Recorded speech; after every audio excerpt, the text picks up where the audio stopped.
नमस्कार मेरे प्यारे साथियों, कैसे हैं आप सब। आशा करता हूं कि बहुत अच्छे से होंगे।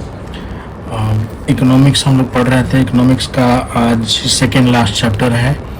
6 चैप्टर हैं इसमें। 9th क्लास में 5वें चैप्टर की ओर हम लोग बढ़ चुके हैं, जिसका नाम है खाद्य सुरक्षा। ठीक है, ये वो वाला खाद नहीं है जो खेतों में छिड़कते हैं। ये खाद्य है। खाद्य का मतलब खाद्य पदार्थ, खाने वाला पदार्थ। ठीक है, अब उससे सुरक्षा की बात कर रहा है। इसका क्या मतलब हुआ भाई? तो इस चैप्टर में हम लोग देखने जा रहे हैं क्या क्या चीज़ें देखेंगे। इससे पहले मैं आपको पूरा डिस्क्राइब करूँ क्या क्या देखने वाले हैं। वीडियो आपको पसंद आया तो चैनल को सब्सक्राइब जरूर कर लीजिएगा, लाइक कर दीजिएगा। चलिए देखते हैं कि क्या क्या हम लोग इस चैप्टर में देखने वाले हैं। हम लोग देखेंगे इस चैप्टर में कि खाद्य सुरक्षा का अर्थ क्या होता है। खाद्य सुरक्षा का अर्थ क्या होता है, किसके लिए होता है ये खाद्य सुरक्षा, किसके लिए, कौन देता है ये खाद्य सुरक्षा। ठीक है, ये सब चीज़ें देखेंगे। उसके बाद साथ ही और देखेंगे इसमें कि किन चीज़ों के माध्यम से ये खाद्य सुरक्षा सुनिश्चित किया जा सकता है, किस माध्यम से। ठीक है, बफर स्टॉक क्या है ये हम लोग देखेंगे, बफर स्टॉक क्या है। फिर उसके बाद देखेंगे कि सरकार बफर स्टॉक क्यों बनाती है, बफर स्टॉक क्या है, क्यों बनाती है। उसके बाद देखेंगे इससे संबंधित वस्तुओं को उपलब्ध कराने के लिए जो समितियां होती हैं वो कौन कौन सी समिति होती है। साथ ही इसमें देखेंगे हम लोग एमएसपी क्या है, मिनिमम सपोर्ट प्राइस क्या है। ये सब कॉम्पिटिटिव एग्जामिनेशन में पूछ लिया जाता है, तो उस टाइम पे लगता है कि भाई इसके बारे में इतना ही पता है। फैक्ट कुछ बच्चे रटे होते हैं लेकिन उनका डिटेल्स जानकारी उनके पास होता नहीं है। तो एनसीईआरटी में ये सब चीज़ें हम देखेंगे। फिर देखेंगे कि आपदा के समय कोई आपदा आ जाती है तो आपदा के समय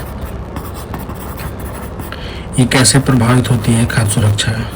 ठीक है, ये सब चीज़ें देखेंगे। अब देखेंगे कि खाद्य सुरक्षा से असुरक्षित कौन है। ठीक है, असुरक्षित कौन है। चलिए, तो इतनी बातों को इसमें देखेंगे। कुछ और भी एक्स्ट्रा चीज़ें देखने को मिलेंगी तो हम देखते जाएंगे। वीडियो को आप लाइक और सब्सक्राइब चैनल को जरूर कर लीजिएगा। चलिए शुरू करते हैं। ठीक है, मैंने आपको बताया कि पीडीएस के बारे में हम लोग देखेंगे कि क्या होता है। चलिए शुरू करते हैं, देखते हैं कि खाद्य सुरक्षा है क्या। तो भाई खाद्य सुरक्षा का अर्थ क्या होता है। ये सरकार अपनी जनता को देती है। कौन देता है? सरकार, गवर्नमेंट देती है। इसके लिए एक अधिनियम भी बनाया गया है, फूड सिक्योरिटी एक्ट। ठीक है, जो कि 2013 में बना था। अब ये क्यों जरूरी है? तो इससे सरकार अपनी जनता को भोजन देना सुनिश्चित करती है। इसका अर्थ है सभी लोगों के लिए। किसके लिए? सभी लोगों के लिए भोजन की उपलब्धता, भोजन की उपलब्धता। ठीक है, पहुंच, यानी कि सभी लोग इस भोजन तक पहुंच पाए जो सरकार दे रही है। इस भोजन तक सभी लोग पहुंच पाए और ये भोजन अच्छी क्वालिटी का हो, यानी कि इसमें पौष्टिकता भी हो। ठीक है, तो ये भोजन पौष्टिक भी होना चाहिए। यहाँ पे हम लोग देख सकते हैं, अगर ट्रिक के माध्यम से अगर याद करना चाहेंगे तो यहाँ पे तीन प का हम लोग इस्तेमाल किए। 3 ठो प से क्या भाई? सबकी पहुंच, भोजन का उपलब्ध होना, उपलब्ध, पहुंच और पौष्टिकता। ये तीनों चीजें हमें क्या हो, पता होनी चाहिए। याद करने के टाइम पे एग्जामिनेशन में हमें ये तीनों चीज़ें दिमाग में रहनी चाहिए कि क्या क्या चीज़ें इसके अंतर्गत आती हैं। ठीक है, अब देख लेते हैं कि ये जो खाद्य सुरक्षा है,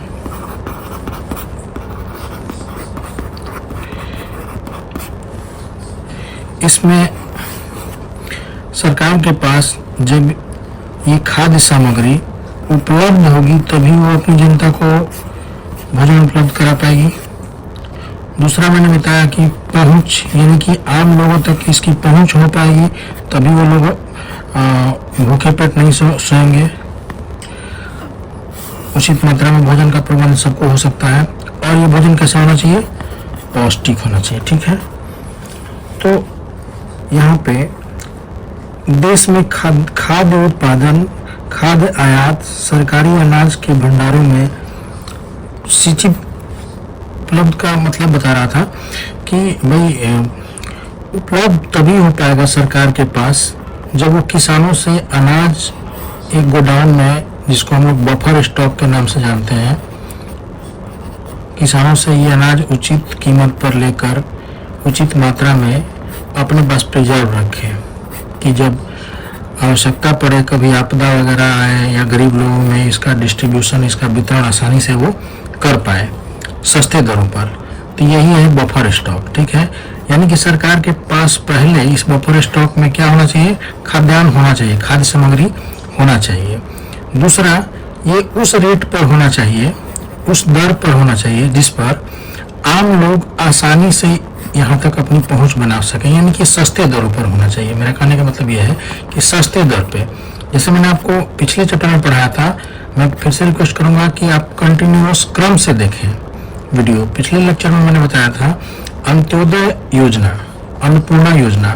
तो अंत्योदय योजना में 2 रुपए किलो गेहूं की बात की गई थी और 3 रुपए किलो चावल की बात की गई थी, ठीक है। उसके बाद ये सामग्री, जो खाद्य सामग्री है बफर स्टॉक में जो है, ये ऐसा नहीं है कि भाई वहाँ पे ये जो चावल और गेहूं रखे हों सड़े हुए होने चाहिए, वो पौष्टिकता से भरपूर होना चाहिए, यानी कि अच्छी क्वालिटी के होने चाहिए।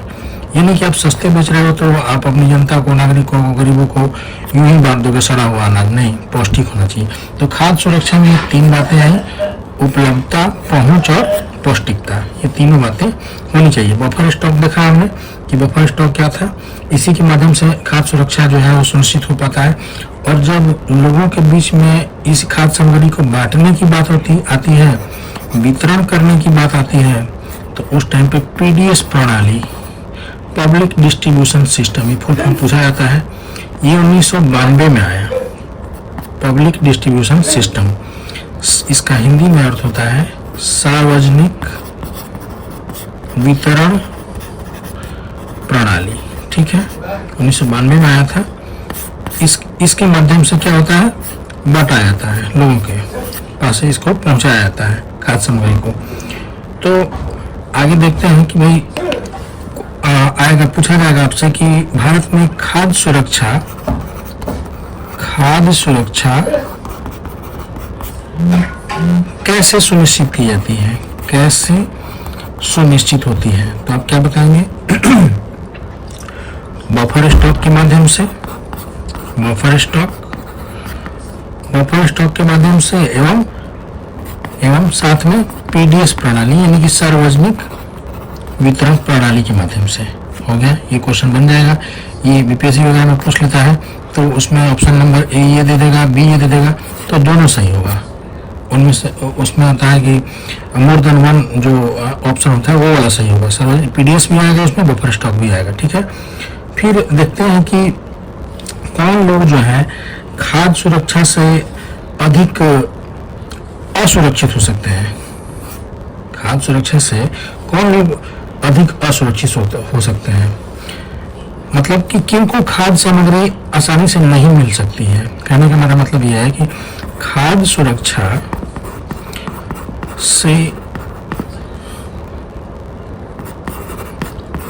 असुरक्षित कौन, ठीक है, असुरक्षित कौन है भाई, तो कौन हो सकता है, भूमिहीन लोग, गरीब लोग, है ना, भूमिहीन लोग। उसके बाद देखा मजदूर, ठीक है, या प्राकृतिक आपदाएं आती हैं, आपदाओं से ग्रसित लोग, इन लोगों को जरूरत पड़ सकती है ना। जैसे देखिए अभी कोरोना आया था, तो आपके पास कितना भी पैसा हो, अगर सरकार अपने बफर स्टॉक से गरीबों को या फिर धनी वर्ग भी उस टाइम पे कितनी दिक्कत में आ गया था भाई। सब कुछ हो सकता है पैसे से, लेकिन अब चावल गेहूं अगर किसान नहीं उपजाएगा तो आप पैसा थोड़े खाओगे, क्या खाओगे उससे। तो बफर स्टॉक वहाँ पे कितना काम आया, पीडीएस सिस्टम कितना वहाँ पे काम आया कोरोना के टाइम के पीरियड में। तो प्राकृतिक आपदा से ग्रसित टाइम पे ये खाद्य सुरक्षा बहुत ज़्यादा जरूरी हो जाता है, इसलिए ये राज्य में लाया गया और इसका अधिनियम भी बनाया गया। मैंने आपको बताया फूड सिक्योरिटी एक्ट 2013 में बनी थी, ठीक है। उसके बाद देखें और कि भाई कौन इससे, ये हमने देख लिया कौन इससे ज़्यादा ग्रसित है। अब देखते हैं कि भाई ये एमएसपी क्या है। एमएसपी तो न्यूनतम समर्थित मूल्य, ये क्या है? तो एमएसपी है मिनिमम सपोर्ट प्राइस। ये वो रेट है, एक कीमत है, प्राइस है जो एफसीआई कंपनी, ठीक है, एक एफसीआई कंपनी जिसका फुल फॉर्म है, ये 1965 में सरकारी कंपनी है, स्थापित हुई थी। ये भारतीय खाद्य निगम, इसका हिंदी में अर्थ है भारतीय खाद्य निगम, उन राज्यों में किसानों से गेहूं चावल खरीदती है। क्या खरीदती है? गेहूं और चावल।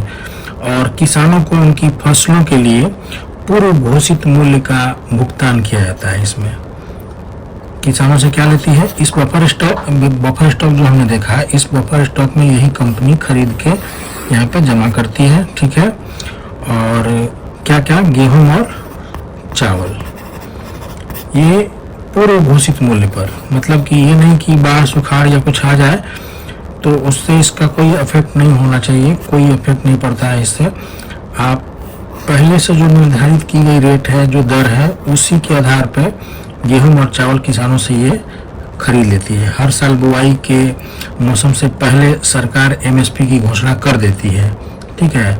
और खरीदे गए अनाज को जो है वो संग्रहित कर लिया जाता है, रख लिया जाता है बफर स्टॉक में, ठीक है। तो अभी बफर स्टॉक हमने देख लिया है। मिनिमम सपोर्ट प्राइस जो न्यूनतम समर्थन मूल्य था वो देख लिया। अब देख लेते हैं कि बफर स्टॉक मुख्य रूप से काम, उसका क्या काम था बफर स्टॉक का।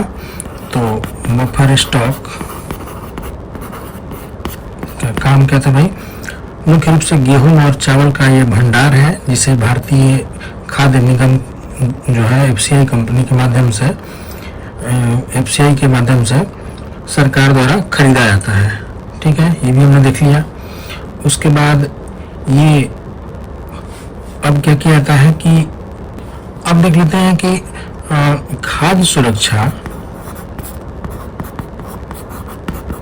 वो जरूरी क्यों है, क्यों जरूरी है, ये जरूरी क्यों है, ठीक है। तो समाज का अधिक गरीब वर्ग हर समय खाद्य और असुरक्षा से ग्रसित हो सकता है। जब देश में कभी भूकंप, सूखा, जैसे मान लीजिए कि कभी भूकंप आ गया, सूखा आ गया, बाढ़ हो गई, बाढ़ की स्थिति आ गई, सुनामी आ गया, फसल वगैरह खराब हो गए, उस स्थिति में ना सिर्फ गरीब बल्कि धनी वर्ग के लोग या फिर निर्धनता जो रेखा, मैंने आपको गरीबी रेखा पिछले चैप्टर में पढ़ाया था, उस रेखा से ऊपर के, ना सिर्फ नीचे के लोग, गरीबी रेखा से ना सिर्फ नीचे के लोग बल्कि ऊपर के लोग भी क्या होता है, प्रभावित होते हैं। तो उस टाइम पे आपका बफर स्टॉक जो सरकार ने बनाया है, इससे अनाज डिस्ट्रीब्यूट करने में, लोगों में वितरण करने में मदद मिलती है, ठीक है। सस्ते रेटों पे, बहुत कम दामों पे लोगों को उपलब्ध कराया जा सकता है। देखिए मेन इकोनॉमिक्स में क्या है कि मानव संसाधन जो चैप्टर था ना, जो मैंने आपको पढ़ाया था, उसको ध्यान से पढ़ लीजिएगा। मनुष्य एक संसाधन है, वो अपनी आवश्यकताओं की पूर्ति के लिए ही हर वस्तुओं का वो निर्माण करता है। भाई मानव जब खुद संसाधन है, मानव में आप अगर इन्वेस्ट नहीं करेंगे, उसको अच्छा खाना नहीं देंगे, चाहे गरीब हो या अमीर, तो खाना नहीं मिलेगा तो वो एक संसाधन के रूप में कभी काम कर ही नहीं पाएगा, ना वो वस्तुओं का उत्पादन कर पाएगा, ना उनको का उपभोग कर पाएगा, ना वो पूंजी अर्न कर पाएगा, कमा नहीं पाएगा, अच्छा इनकम नहीं ला पाएगा, अच्छी स्वास्थ्य नहीं होगी, अच्छी शिक्षा नहीं होगी, तो बहुत दिक्कत होने वाली है। तो इसलिए सारी चीज़ें, ये खाद्य सुरक्षा इसी के लिए लाया गया कि भाई गरीब से गरीब तबके को खाद्य सुरक्षा दिया जाए, ठीक है। अब देख लेते हैं कि भाई भारत में खाद्य सुरक्षा की स्थिति कैसी है। तो इसी को आप देख सकते हैं कि मैंने बताया था पहले चैप्टर में आपको, 1967 में हरित क्रांति आई थी, हरित क्रांति। इसलिए मैं बार बार बोलता हूँ कि वीडियो को आप क्रम से देखेंगे। हरित क्रांति आई थी, तो क्या ये हरित क्रांति भारत में खाद्य सुरक्षा को सुनिश्चित करने में मददगार साबित हो सकती है? ये क्वेश्चन पूछा जाएगा कि क्या ये हुई थी? तो हाँ, बिल्कुल हुई थी भाई। उसमें अनाज का, गेहूं का मुख्य तौर पर पंजाब हरियाणा के क्षेत्र में बहुत ज़्यादा उत्पादन हुआ था। तभी तो बफर स्टॉक में वहाँ से मटेरियल जो है कि सरकार अपने पास रख सकती है और लोगों के बीच में जरूरत पड़ने पर डिस्ट्रीब्यूट कर सकती है। जैसा मैंने कोरोना वाला एग्जांपल आपको दिया भी था कि उस टाइम पे बहुत काम आता है। ठीक है, तो हम कह सकते हैं कि हाँ, जो ये हरित क्रांति है वो खाद्य सुरक्षा को सुनिश्चित करने में मददगार साबित हुई। तो ये हमने देख लिया कि हरित क्रांति जो है ये खाद्य सुरक्षा में सहायक हुई। कोरोना वाला हमने डिस्कस कर लिया। और देख लेते हैं कि भाई राशन कार्ड का नाम आप सबने सुना होगा। 4 प्रकार के राशन कार्ड होते हैं, APL का अलग, BPL का अलग। पिछले लेक्चर में मैंने बताया था आपको अंत्योदय योजना। ठीक है, उसके बाद एक अन्नपूर्णा योजना, Annapurna card, APL card, BPL card, Antyodaya card, Annapurna card. अभी क्या है भाई, तो मैंने डिस्कस किया था वही चीज़ दोबारा मैं रिपीट कर देता हूँ, चूँकि इस NCERT में इस चैप्टर में भी दिया हुआ है वो चीज़ कि जो कार्ड हैं वो कितने तरह के हैं। कार्ड 4 तरह के।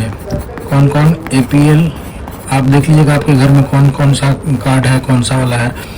उसके बाद अंत्योदय, APL, BPL, अंत्योदय और एक अन्नपूर्णा। तो मैंने आपको बताया था कि अंत्योदय जो कार्ड है, APL कार्ड, BPL कार्ड तो गरीबी रेखा से नीचे वालों के लिए तो है ही, लेकिन उसमें भी सबसे ज़्यादा जो गरीब है उसको अंत्योदय कार्ड में क्या किया गया है कि इसमें 35 किलो अनाज दिया जाता है।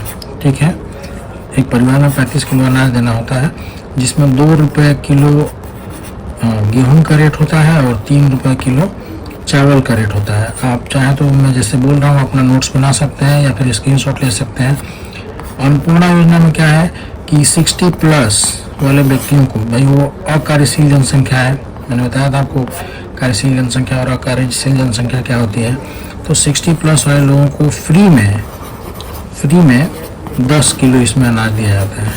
ठीक है, 10 किलो अनाज इसमें ये रेट लिया जाता है, इसमें फ्री लिया जाता है। यही था इस चैप्टर में जो हमने सीखा वो आप देख लीजिए कि FCI क्या है, फूड कॉर्पोरेशन ऑफ इंडिया।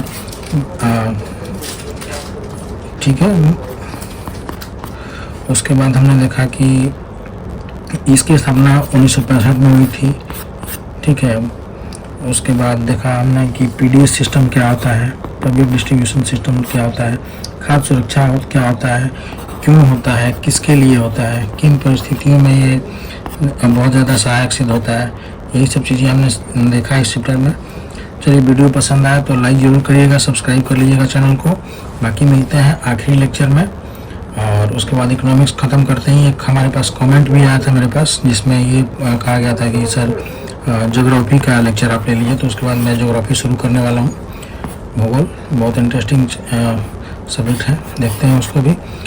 और इस साथ साथ में इसका भी 10th क्लास का मैं अब कराऊँगा। 9 कंप्लीट हो जाएगा नेक्स्ट वीडियो में, उसके बाद हम लोग ज्योग्राफी की तरफ चलेंगे। ठीक है, थैंक यू।